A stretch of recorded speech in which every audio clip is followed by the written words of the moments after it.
ఏమైంది? ఎందుకంత డిప్రెస్డ్‌గా ఉన్నావు? అంతా ఓకేనా? నాకే ఎందుకు ఇన్ని కష్టాలు? నా లైఫ్‌లో ఏం జరుగుతుందో గూడా నాకేం అసలు అర్థం గూడా గావట్లేదు.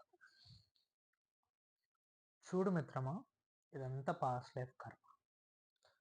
పాస్ట్ లైఫ్ కర్మనా? అంటే ఏంటి? అయినా నీకెట్లా తెలుసు? హ్మ్. నీకెలా జెప్పాలి? హ్మ్. ప్రతి ఒక్క మానవుడు తన పాస్ట్ లైఫ్ నుంచి సంచిత కర్మ అనే కర్మని ఈ లైఫ్‌లోకి తీసుకొనొస్తాడు. హ్మ్. ఇది మరీ బాగుంది. పాస్ట్ లైఫ్ కర్మ అయితే ఇప్పుడెందుకు ఫేస్ జేస్తున్నా?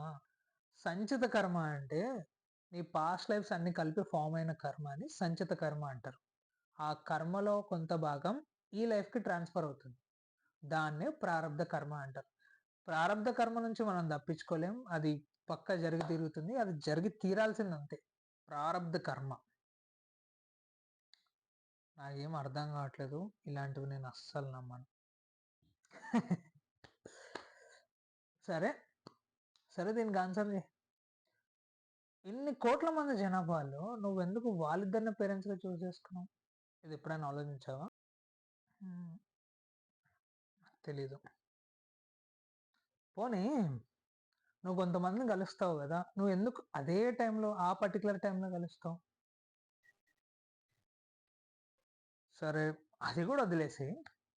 నీ ఫ్రెండ్స్‌ని నువ్వు ఎలా చూజ్ చేసుకున్నావు? ఎందుకంటే వాళ్ళకి నాకు ఒక కనెక్షన్ ఫార్మ్ అయింది. ఆ! ఎగ్జాక్ట్‌లీ. అదే నేను జెప్తున్నా. ఈ భూమి మీద ఉన్న ప్రతి ఒక్క మానవుడికి తన ఫ్రెండ్స్ తోటి, తన పేరెంట్స్ తోటి ఉన్న కనెక్షన్ ఈ లైఫ్‌లోది కాదు. పాస్ట్ లైఫ్‌ది. ఈ లైఫ్‌లో ఆ కర్మని నువ్వు క్లియర్ చేసుకుంటున్నావు. ఓకే. అచ్చా! నాకిప్పుడు అర్థమవుతుంది. కానీ నన్నెందుకు మోసం జేస్తున్నారు? నాకెందుకు ఈ కష్టాలొస్తున్నాయి? పాస్ట్ లైఫ్‌లో నువ్వు గూడా అదే జేసావేమో! పోనీ ఆ కర్మ నుంచి తప్పించుకోవచ్చా? కర్మ నుంచి ఎవరు తప్పించుకోలేరు. ఆఖరికి దేవుడైనా తప్పించుకోలేడు. After all మనమెంత?